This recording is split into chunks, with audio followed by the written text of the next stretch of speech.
తాకట్లో ఉన్న మీ బంగారాన్ని విడిపించి ఆ రోజు ఆన్లైన్ రేటుకి కొంటాం. Sharma gold company. నమస్తే, welcome to Suman TV. Prayagraj మహాకుంభమేళలో భాగంగా అఘోరీలు అయితే వివిధ రాష్ట్రాల నుంచి ఇక్కడ ఏదైతే త్రివేణి సంగమానికి అయితే చేరుకుంటా ఉన్నారు. మనతో తెలుగు రాష్ట్రాలకు సంబంధించినటువంటి అఘోరీలు ఉన్నారు. భోలేనాథ్ అఘోరీ. సో స్వామి గారి గురించి మనం మాట్లాడదాం. గురుజీ నమస్తే గురుజీ. आप किधर से आए गुरुजी? నేను నేపాల్ నుంచి వచ్చా. ఇప్పుడు హైదరాబాద్ వెళ్ళుంటి. హైదరాబాద్ నుంచి మళ్ళీ ఇక్కడికి వచ్చే కుంభమేళ కదా, అర్థం జర్నీ. విశేషంగా చెప్పాలంటే మీకు మన సౌత్ ఇండియాలో అఘోరి అనే వాళ్ళు ఉన్నారు. ఓకే. సాధువులు అయితే కూడా ఇక్కడే ఉండరు. ఓకే. హిమాచల్ ప్రదేశ్, నేపాల్ ఇక్కడే రాజ్యం నడుస్తుంది సాధువులకి.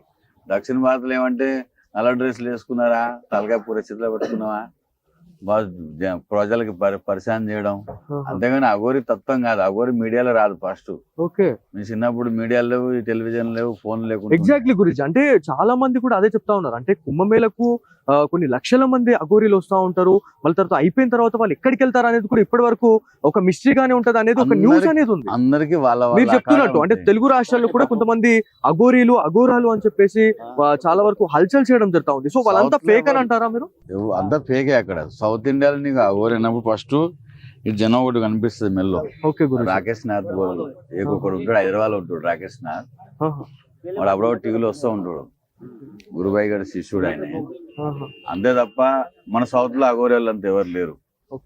ఎవడు చూసినా అఘోరి అంటున్నారు. మా కాశీ పోయొచ్చి అఘోరి అయ్యా ఓ తలకాయ పూర పెట్టుకుని తిరగడం. మొన్న ఆడేవాడు సికండి, వాడు ఆడది కాదు మగవాది కాదు, కన్న తల్లికి ఇజ్జత్ తీసి అందరు పరిశాన్ చేసి మొత్తం స్టేట్ అంతా ఆగవాన్ చేసి, మా డిపార్ట్మెంట్ లో ఎప్పటిదాకా మా దగ్గరకు వస్తే యాక్షన్ మేము తీసుకుంటాం. ఆ స్టేట్ లో ఉండే వాళ్ళు యాక్షన్ తీసుకోరు. నేను చాలా సార్లు మీడియాలో చూసా. ఎగ్జాక్ట్లీ గురించి మా క్వశ్చన్ కూడా ఇప్పుడు నెక్స్ట్ అదే నాది. అంటే మీరు ఇంత పవిత్రంగా మీరు ఇట్లాంటి సాధనలో మీరు ఉన్నారు, కాకపోతే మీ పేరు చెప్పుకొని చాలా మంది ఇట్లాంటి మిస్యూజింగ్ అనే చేస్తా ఉన్నారు. మీడియాలో ఎప్పుడు కానీ మీడియా వాళ్ళు పోయి ఇంటర్వ్యూ తీసుకుంటారు, కానీ వాళ్ళ దగ్గర మీరు సాధు అన్నొకరికి ఒక ఐడి ప్రూఫ్ అనేది ఉంటది కదా. ఓకే. మన వాళ్ళు ఎవరు కానీ ఇప్పటిదాకా వాళ్ళని అడగలేదు, మీ గురుగారు ఎవరు, మీకు ఐడి ప్రూఫ్ ఎవడిచ్చాడు అఘోరి అని. బ్రహ్మ విష్ణు మహేశ్వర్ కాళీ ఓ నాగా అఘోరి కొన్సా డిపార్ట్మెంట్ నుంచి వచ్చిన వాళ్ళు వీళ్ళంతా ఏం పేర్లు అవి ఎవరన్నా. ఇవి ప్రజలు కూడా దాని వెనకాల పడుతూ ఉంటారు. చాలా సంతోషంగా ఉంది గురించి. అంటే నేను ఫస్ట్ మీతో మాట్లాడేటప్పుడు నేను హిందీలో మాట్లాడుతున్నాను, ఎందుకంటే నార్త్ ఇండియాకి వచ్చిన తర్వాత చాలా మంది నార్త్ ఇండియన్స్ మనకి అఘోరీలుగా మనకు కనిపిస్తూ ఉంటాయి. కాకపోతే మీతో క్వశ్చన్ చేసే టైంలో మీరు తెలుగులో మాట్లాడేసరికి మేము ఒకటేసారి షాక్ అయినాం. అంటే తెలుగు రాష్ట్రాలకు సంబంధించిన అఘోరీలు కూడా ఉన్నారా అంటే ఇప్పుడు చాలా మంచి ఇప్పుడు సుమన్ టీవీ వేదికగా చాలా మందికి ఒక డౌట్స్ అనేది క్లియర్ కావాలి అని చెప్పేసి నేను అనుకుంటున్నాను. అంటే అఘోరి అనే వాళ్ళు ఎవరు లేరు, ఎవరు ఉన్నారు అక్కడి నుంచి వచ్చి ఇక్కడే ఉంటారు. ఆంధ్ర నుంచి కూడా సాధువులు ఉన్నారు, తమిళనాడు నుంచి, కేరళ నుంచి, అన్ని స్టేట్ల నుంచి ఉన్నారు సాధువులు. మరి వాళ్ళు అక్కడ పోయి ఉండరు, వాళ్ళు ఇక్కడే ఉంటారు. మేము కూడా చిన్నప్పుడు వచ్చాం, ఇక్కడే ఉంటున్నాం. గురించి మీ ప్రస్థానం గురించి చెప్పండి గురించి. అంటే మీరు ఎప్పుడు ఈ అఘోరీగా మారడం జరిగింది, ఎప్పుడు ఈ అఘోరీలో అంటే మీరు ఇక్కడికి రావడం జరిగింది నార్త్ ఇండియాకి? తిరుపతిలో ఉండేవాడిని. పిఆర్నాథ్ అఘోరి అని రాజశేఖర రెడ్డి వాళ్ళ తమ్ముడు అవుతాడు, ఆయన దగ్గర ఉండేది చిన్నప్పుడు. ఆయన ఇప్పుడు తిరుమల బాటగం గుడి దగ్గర సమాజం ఉంది, అక్కడ నుంచి మన యాత్ర స్టార్ట్ అయ్యిండే. తిరుమల టీటీ ఎంప్లాయీస్ డ్యూటీ కూడా చేసి ఉంది చిన్నప్పుడు. ఇంకా 1 వదులుకొని గోరఖ్పూర్ వచ్చి ఆదిత్యనాథ్ దగ్గర చాలా నికట్ గా ఉండేవాడిని చిన్నప్పుడు. అక్కడి నుంచి నేపాల్ వెళ్ళాను, నేపాల్ లో సాధన చేసుకున్నాను.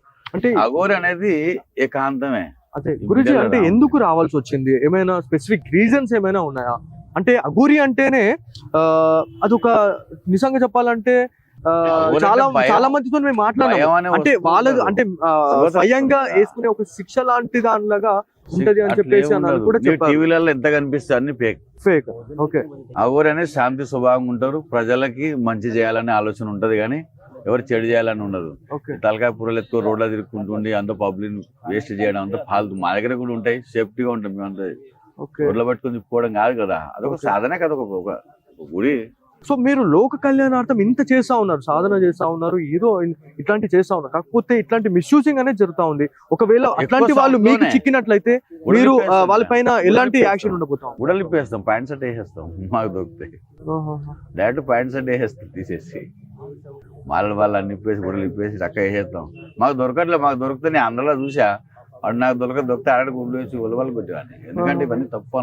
ఎగ్జాక్ట్లీ గురించి చాలా మంది కూడా అదే కోరుకుంటా ఉన్నారు. అంటే అఘోరీలు నాగసాధువులు వీళ్ళని ఎవరైతే చూస్తా మన ఉంటారో ఆంధ్రాలో ఒకటే వాళ్ళని ఒక అసలు. దైవారాధ్య ఎవరైతే మనం దేవుళ్ళ లాగా చూస్తా ఉంటాం మేము కూడా వచ్చిన తర్వాత మీరు ఎలా మాట్లాడతారు ఏంటి అని చెప్పేసి చూస్తే చాలా శాంతియుతంగా ఉన్నారు మీరు శాంతివంతంగా ఉన్నారు. అఘోరి అనేది శాంతి స్వభావం. Yes. ఎవరితో గొడవలు ఉండవు, ఎవరికి ప్రశాంతి డిస్టర్బ్ ఉండదు. ఎప్పుడు ఏ రూపంలో ఉంటాం కనపడం. కానీ నువ్వు బ్లాక్ డ్రెస్ అని కాదు. ఇప్పుడు మా అందరూ ఒక అఘోరికి ఒక ఈ నల్ల డ్రెస్ ఎందుకు వేసుకుంటాం అంటే దీంట్లో అన్ని కలిసిపోతాయి. ఇటు కూడా కలిసిపోతాయి. చలి ఎక్కువ ఉంటుంది, ఎండ కొట్టు ఎండ అన్ని వస్తువులు దీన్ని హజం చేసుకుంటారు. చీకటి ఎప్పుడు చీకటికి ఒక రూపం ఇది. అంతేగాని మేము గుడలు లేకుండా కూడా తిరుగుతూ ఉంటాం. ఏదో ప్యాంట్ షర్ట్ వేసుకొని అఘోరి కనపడే రూపం ఎట్లా అని. మరి వాళ్ళకి మెల్లో ఇది ఉండాలి. అప్పుడు వాళ్ళు మా సంప్రదాయానికి ఏంటి గురుజీ అంటే ఏంటి అది? నాత్ ఇది. ఓకే, ఇది నాత్, ఇది పవిత్రి. జనవు నాత్ పవిత్రి. అంటే ఇది మీ గురువులు ఇచ్చారా లేకపోతే గురువులు ఇస్తారు. ఓకే, ఇది ఇచ్చిన తర్వాత మనం దీక్ష అయిపోయాం. వాళ్ళకి మనం శిష్యులు అయ్యాం, వాళ్ళకి కొడుకులు అవుతాం. ఓకే. అప్పుడు గురువుగా ఆచరణలో ఉంటే కొన్ని సంవత్సరాలు అయిన తర్వాత ఒక లెవెల్ వస్తే గురుగారు ఒక లెవెల్ ఉన్న ఒక పొజిషన్ అనేది వస్తుంది. సో ఇది కూడా ఒక చదువు అభ్యాసం. ఒక 12 సంవత్సరాలు అభ్యాసం చేసిన తర్వాత ఆనందం అయితే ఆ రూట్లో పోతారు, లేదా మళ్ళీ వాటింటికి వాటి రూట్ వెళ్ళిపోతారు. చాలా మంది ఈ వీడియో చూసినటువంటి తెలుగు రాష్ట్రాల ప్రజలు గురుజీ ఎక్కడి నుంచి వచ్చారు అని చెప్పేసి కూడా చాలా మంది అనుకుంటున్నారు. సో ఏ జిల్లా నుంచి వచ్చినారు, ఏ రాష్ట్రం? నేను వచ్చింది నేపాల్ నుంచి. పుట్టింది కృష్ణాదిగూడెం, స్టేషన్ కనుపూర్, అక్కడ పుట్టా. వరంగల్ వరంగల్ డిస్ట్రిక్ట్. చిన్నప్పటి నుంచి ఇక్కడ ఉంటే అప్పుడప్పుడు వచ్చిపోతా ఉంటా, చూసిపోతా ఉంటా అక్కడ వచ్చి. మరి నేను ఎప్పుడు మీడియాలో కనపడినా చాలా మంది ఉంటారు నాకు, గురుగారు మీడియాలో వద్దావా అని. మీడియాలో ఏం చేసుకుంటా, ఈరోజు కుంభమేళ ఉన్నందువల్ల మీకు అవసరం దొరికింది కానీ మీ మీడియాలో రావు. ఎందుకంటే మీడియాలో పోవడం మీకు అలవాటే లేదు. సో ఎప్పుడైనా అంటే ఇంటికి ఎప్పుడైనా వెళ్ళడం జరుగుతుందా? అంటే తల్లిదండ్రులని కలవడం కానీ అలాంటిది ఏమైనా? వెళ్తాం కానీ వాళ్ళ ఇంటి దగ్గర మన వస్తువులు తీసుకోండి. వాళ్ళు చూడడానికి వాళ్ళు కూడా భక్తులే, అంతే. నా వాళ్ళు అనేది ఉండదు, అంతా నా వాళ్ళు కదా. దర్శనం ఇస్తాం, అందరికి దర్శనం ఇచ్చినట్టే ఇస్తాం కానీ ఎక్కువ భక్తుల దగ్గరే ఉంటాం మనం.